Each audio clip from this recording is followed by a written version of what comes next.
The cream envelope stands out like a flare against the stack of bills in my rural mailbox.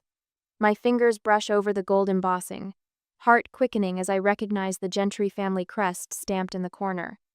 October wind whips around my ankles, but I barely notice. I tear it open right there on the gravel driveway, not bothering to walk back to the house. Inside, heavy cardstock announces what I already suspected. Harrison Gentry cordially invites you to celebrate his 68th birthday at Oakmont Country Club. My father. The invitation to his party sits in my hands like a live grenade. The RSVP card catches my attention. Someone has already marked yes in unfamiliar handwriting. I trace my finger over my name, Maris Gentry, slightly smudged, as if the writer had tried several times to get it right. Or perhaps they'd hesitated, pen hovering over whether to include me at all. 6 years since I've been invited to a family event. 6 years of silence broken by this presumptuous RSVP. Back in my apartment, I place the invitation on the kitchen counter and stare at it, while the silence of the room presses against my ears. This one-bedroom rental has never felt particularly homey, but it's mine. No one judges the military memorabilia covering my walls, or the practical furniture arranged for function rather than style. My gaze drifts to the small bookshelf where my combat medic unit photo sits in a simple frame. Shadow echo. We look impossibly young in our uniforms, faces serious but eyes bright with purpose. 3 tours later, none of us would have that same look. Without thinking, my fingers find the thick scar running down my right forearm. The raised tissue feels smooth under my touch, a permanent reminder of the day everything changed. 3 inches to the left and I wouldn't be standing here contemplating my father's birthday party. On my dresser sits Lieutenant Garcia's worn leather cuff. He'd worn it every day until the moment he didn't need it anymore. For protection, he'd always said with that crooked smile. After the ambush, his wife had insisted I take it. Some protection it turned out to be. The Purple Heart gathers dust in a drawer. Honorable discharge papers filed away with medical records. All that sacrifice and my family still introduces me as Maris, who was in the army for a while. I open my closet and pull out the overnight bag. My hands move with deliberate precision, folding clothes with military corners out of habit. Each item selected with purpose. Undergarments, toiletries, a cardigan for the evening chill. After careful consideration, I select a dark indigo dress that falls below my knees. Long sleeves, high neckline. It will cover most of my scars and look appropriate for Oakmont Country Club without trying too hard. I won't give them the satisfaction of criticizing my appearance. I catch my reflection in the bathroom mirror. Strong features stare back at me. Determined eyes set in a face that's weathered more than most. My practical bob frames my face, no nonsense and low maintenance.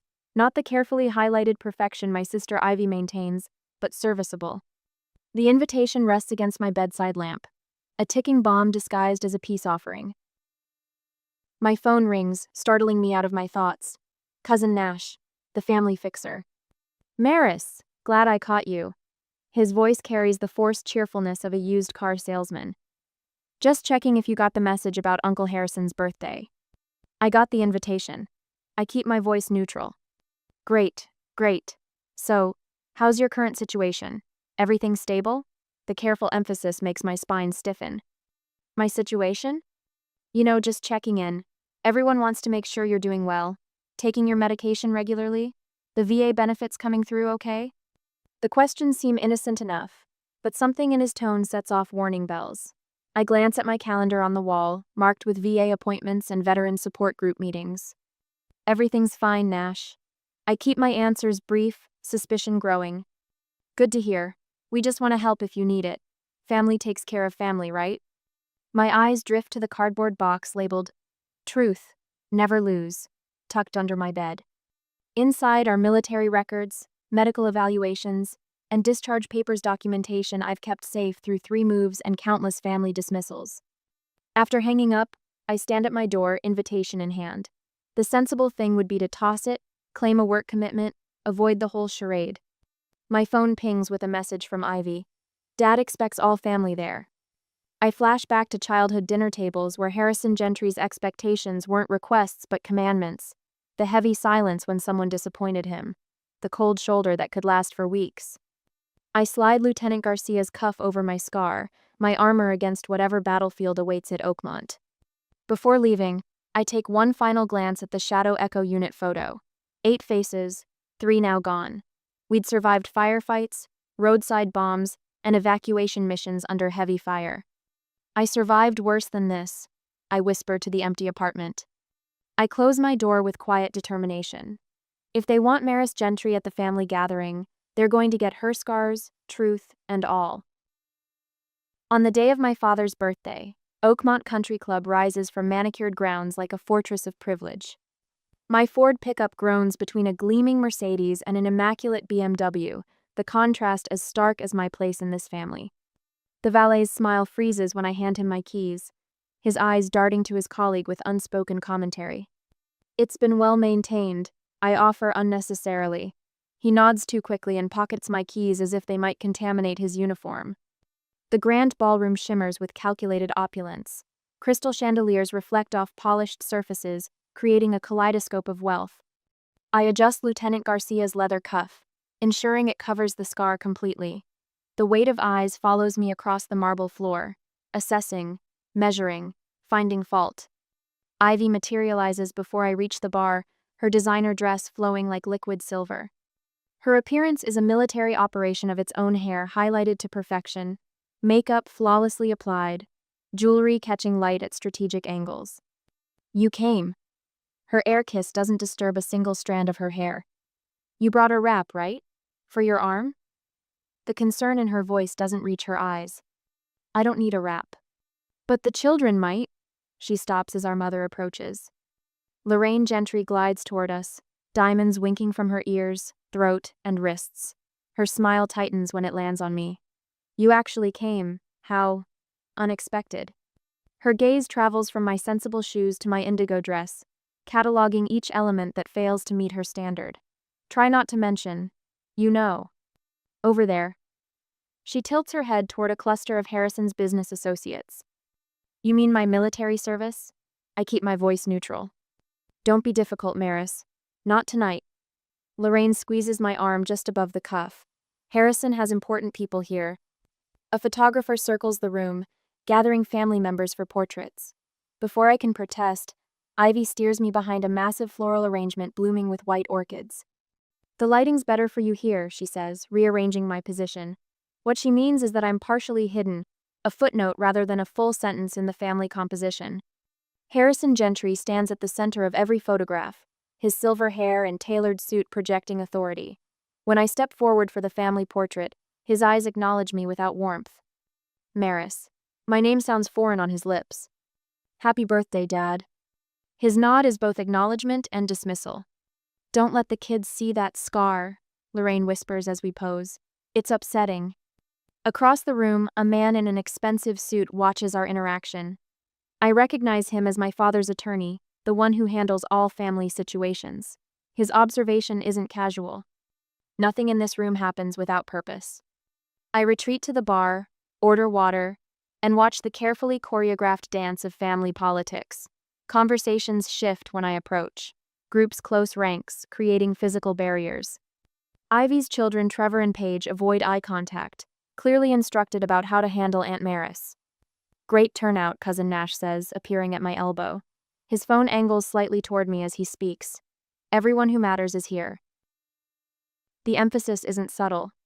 You seem very interested in documenting the evening, I observe, nodding toward his phone. Nash slips it into his pocket, just capturing memories. But I've seen enough surveillance operations to recognize one. My hackles rise as I overhear fragments of conversations. Unstable condition. Troubled history. Such a shame about Maris. I retreat to a quiet corner, finally understanding that this invitation wasn't reconciliation. It was reconnaissance. My family didn't want me here, they needed me here for some purpose I haven't yet uncovered. The formal toast begins. Guests raise crystal flutes of champagne as Harrison takes center stage. He acknowledges his wife, his successful daughter Ivy, his grandchildren, his business partners. My name never crosses his lips. Ivy's husband Richard swirls his champagne. To family members who actually contribute, he says to appreciative laughter from his circle. I reach for my water glass, the leather cuff sliding slightly. A movement catches my eye. A gray-haired man at a nearby table has gone still, his attention fixed on my exposed wrist. I adjust the cuff, but it's too late. The edge of my faded shadow echo tattoo has become visible. The man rises slowly from his seat. Colonel Emmett Pike. Older now, but unmistakable with his military bearing and piercing gaze. Medic Gentry? His voice carries across the sudden silence. The room freezes. My family's careful narrative hangs suspended between us. I stand, spine straightening automatically. Colonel. The wolves in designer clothing watch as their carefully constructed den of lies begins to crack. The room falls silent as Colonel Emmett Pike approaches, his military bearing unmistakable despite his 70-plus years. His silver hair is cut in the same high and tight style he probably wore decades ago, and his spine remains ramrod straight. But it's his eyes that capture my attention, steel gray and locked on the shadow echo tattoo now visible on my wrist where Lieutenant Garcia's cuff has slipped. Conversations around us fade like someone turned down the volume. Even the pianist in the corner seems to sense the shift, his fingers hovering above the keys. Pike stops 3 feet from me, the perfect military distance for addressing a subordinate. His chin lifts slightly as his gaze travels from my tattoo to my face. Echo walks in shadow, he says, voice clear and carrying. The words hit me like a physical blow. The classified call-in response of our unit words spoken only between those who served in Shadow Echo. My reply comes without thought, muscle memory taking over before my brain can catch up, but never walks alone. The phrase leaves my mouth before I can stop it. Around us, family members freeze, champagne flutes halfway to lips, forks suspended above plates. Sergeant Gentry, Pike says, not a question but an acknowledgement. Sir. The word falls from my lips automatically, my spine straightening as if pulled by invisible strings. At ease, Sergeant. His mouth curves into the barest hint of a smile. It's been some time. Ivy appears at my elbow, her fingers digging into my arm. Morris, Mother needs help with something in the... Pike turns to her, and whatever Ivy sees in his face makes her words dry up. You must be the sister, he says, his tone pleasant but carrying an undercurrent of steel. Interesting that you never mentioned your sister ran a field hospital in Kandahar. The silence around us deepens. I can feel the weight of stares. I don't think this is the appropriate venue for... Ivy begins. She saved my nephew's life, Pike says, his voice carrying across the silent room. Staff Sergeant James Morello. Compound fracture of the femur, arterial bleeding, and a collapsed lung. 3 other medics said he wouldn't make it through the night. My throat tightens. James Morello. I remember him, the impossible odds, the dwindling supplies, the generator failing during the most critical part of the procedure. Your sister operated for 7 hours straight, while mortars fell less than a mile away. When the generator failed, she finished by flashlight. Never once lost focus. Pike's eyes find mine. That field hospital she ran saved 63 American soldiers and 22 Afghan civilians over 3 months, all while under periodic fire. Around us, whispers ripple through the crowd. Across the room, I spot my father's face, ashen beneath his tan. The champagne flute in his hand tilts dangerously. 3 tours, Pike continues, his voice carrying the weight of command. A purple heart that should have been a silver star. Colonel, I start, discomfort crawling up my spine. This isn't how I wanted tonight to go. Sir, with all due respect, some of this information is... Classified? He shakes his head. Not the parts that matter, not the heroism. My mother materializes beside Ivy, her smile brittle. What a lovely story, she says, voice artificially bright. Maris has always had such an active imagination. Come, Colonel, let me introduce you to my husband. Harrison is so looking forward to. We've met. Pike cuts her off without looking away from me. In fact, I believe Harrison was the one who claimed his daughter worked in supply logistics overseas. Curious discrepancy. My father abruptly sets down his glass and walks away from his own toast, leaving the room without a backward glance. The family attorney follows him like a shadow. There seems to be some confusion, my mother says, her voice climbing half an octave. Maris had some difficulties after her service. Memory issues, you understand.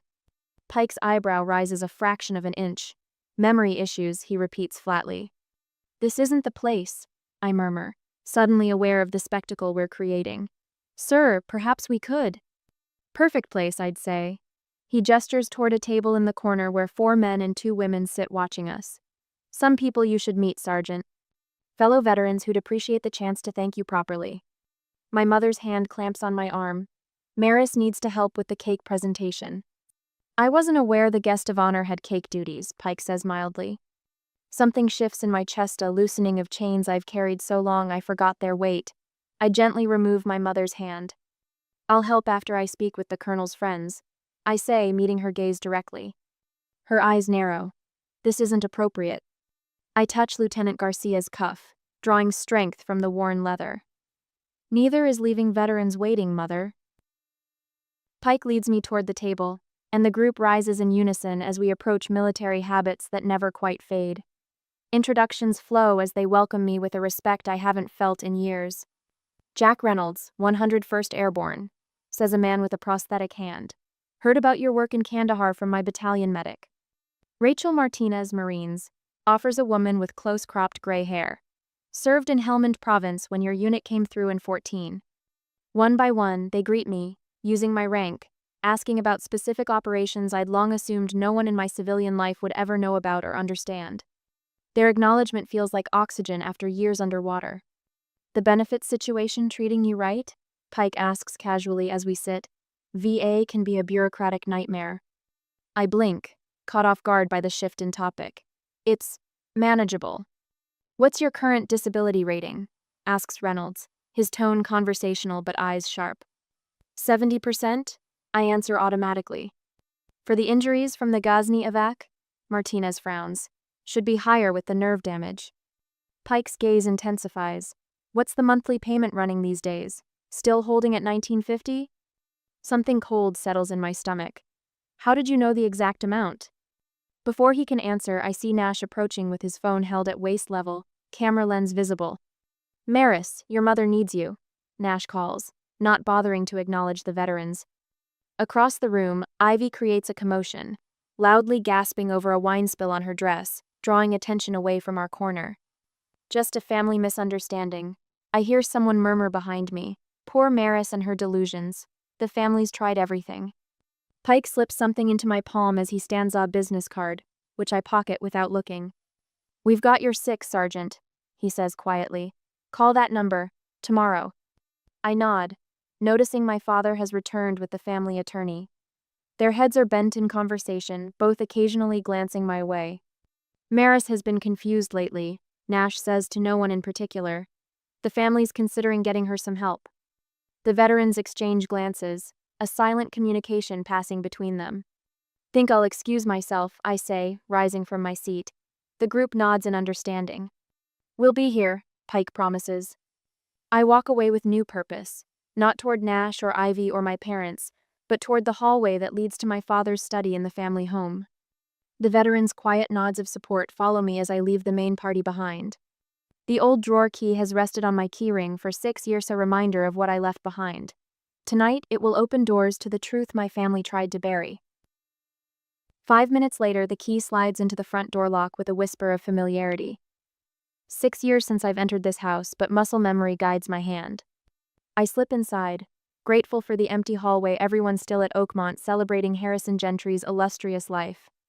Framed photographs line the entryway like a museum exhibit. Ivy beaming at her college graduation. Ivy cutting ribbon at her company's headquarters. Ivy's children in matching outfits at Christmas.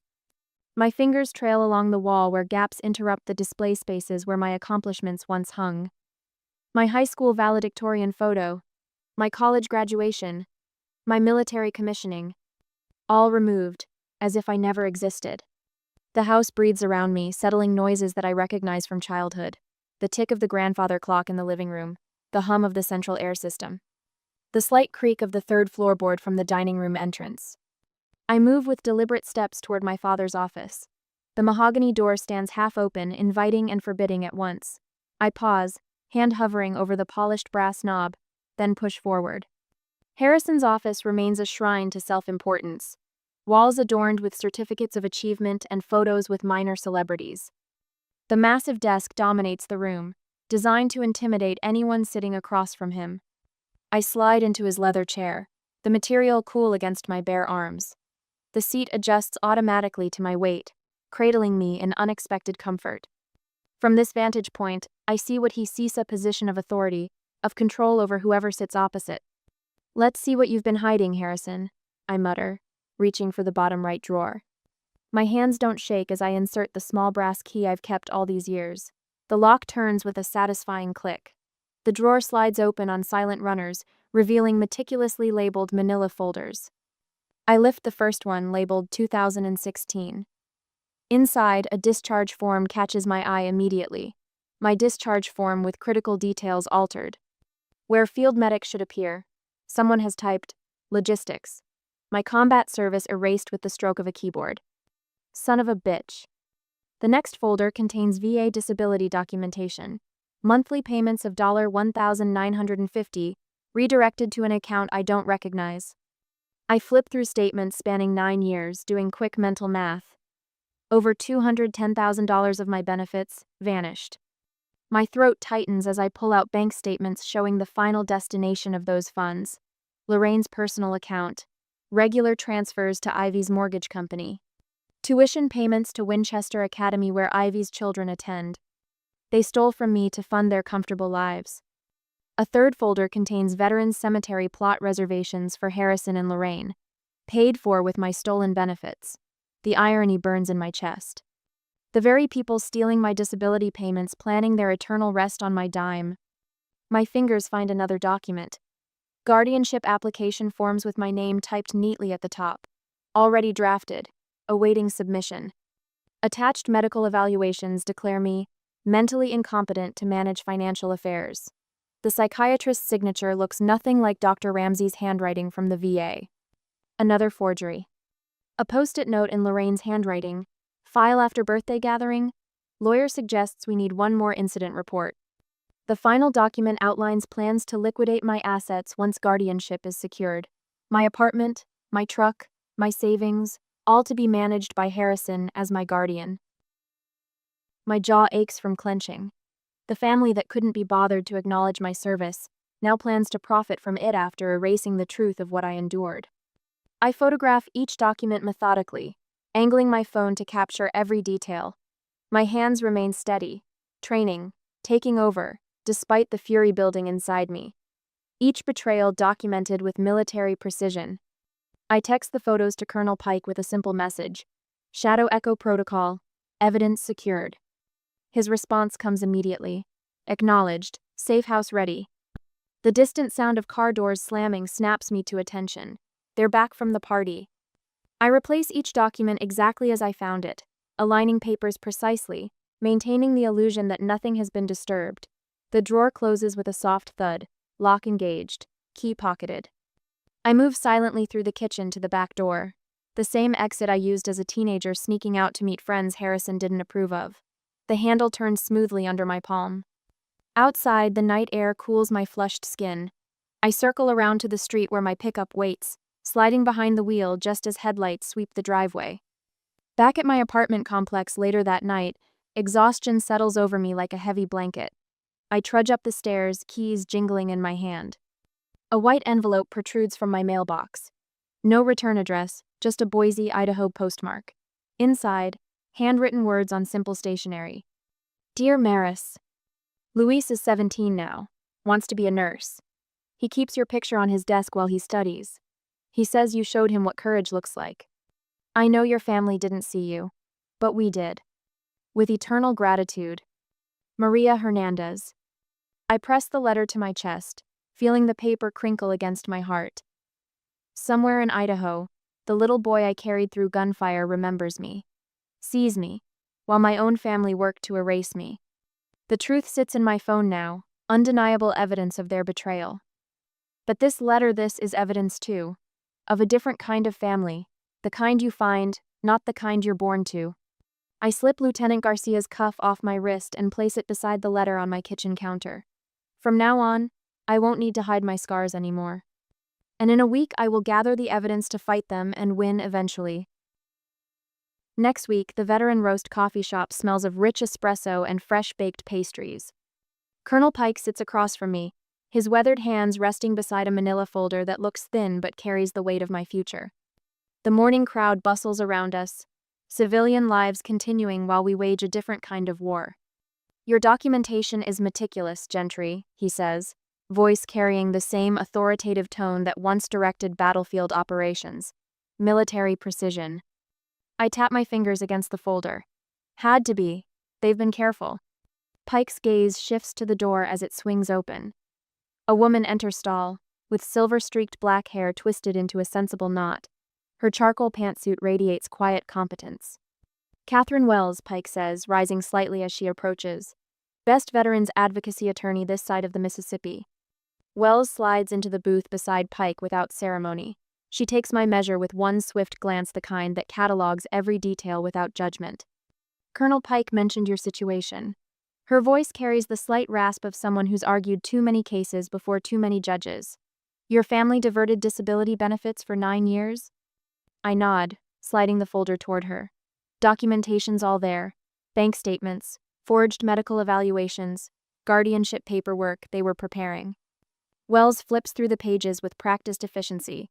Her eyebrows lift slightly as she examines the forged signature on my medical evaluation. Not even a good forgery, she mutters. They got the loop in your G all wrong. They never bothered learning my actual signature.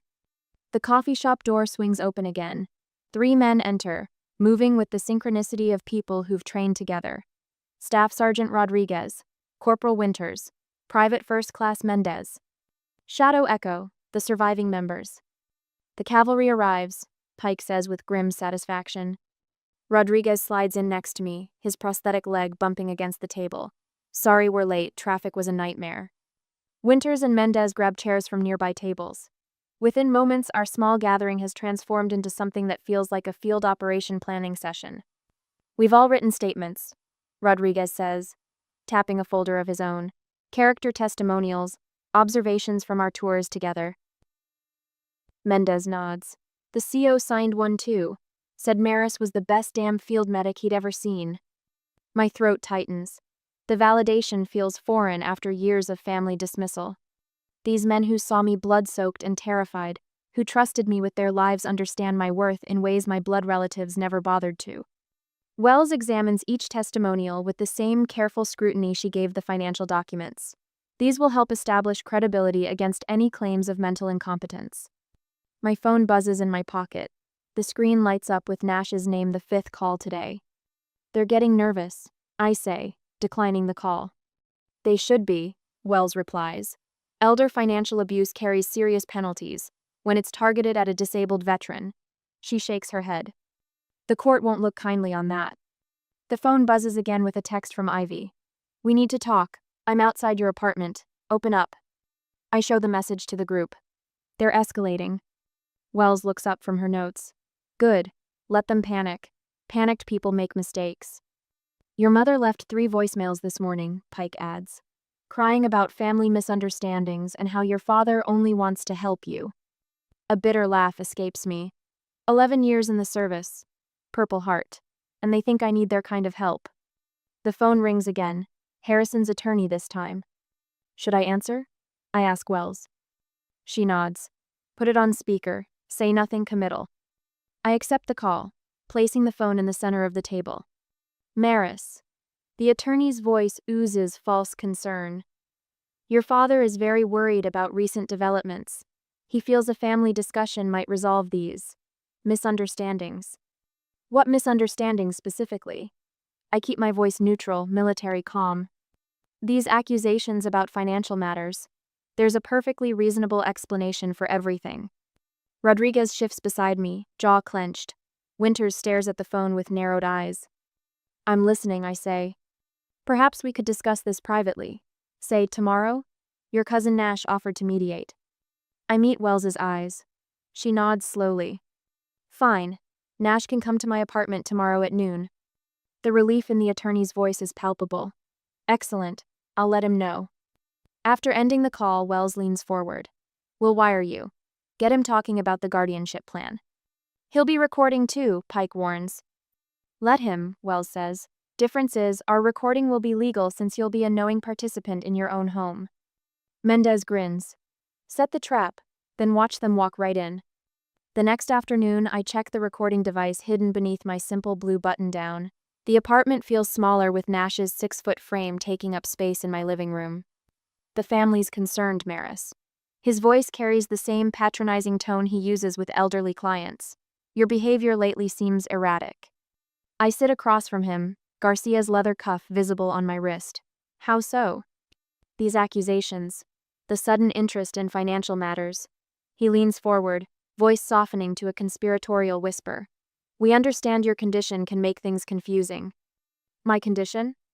PTSD, trauma-related cognitive issues. He waves a hand vaguely. Dad just wants to protect your money from yourself. I keep my face neutral. Protect my disability payments by redirecting them to Mom's account? Nash's smile tightens. Temporary measure, for safekeeping. And the guardianship paperwork I found in Dad's desk? A flash of surprise crosses his face, quickly masked. Standard precaution, in case your condition worsens. And selling my apartment? Now Nash looks truly startled. How did you? It's my name on the deed. The listing agent called me. He recovers quickly. The family thought a smaller place might be more manageable. Somewhere closer to Ivy so she could check on you. Check on me or check up on me?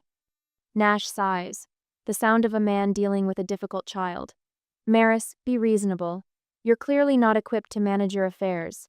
The nightmares, the therapy appointments, the medication. The Purple Heart? I ask quietly. He brushes this aside. A formality. Lots of people get those. The dismissal burns, but I keep my composure. So Dad thinks I need help. We all do. Nash's smugness surfaces now, certain of victory. The court will see it our way. Your military records show psychological evaluations. With the right framing. He shrugs. Who would believe the unstable veteran over a respected family like ours? I let the silence stretch between us, giving him rope. It's for your own good, he adds, mistaking my silence for defeat.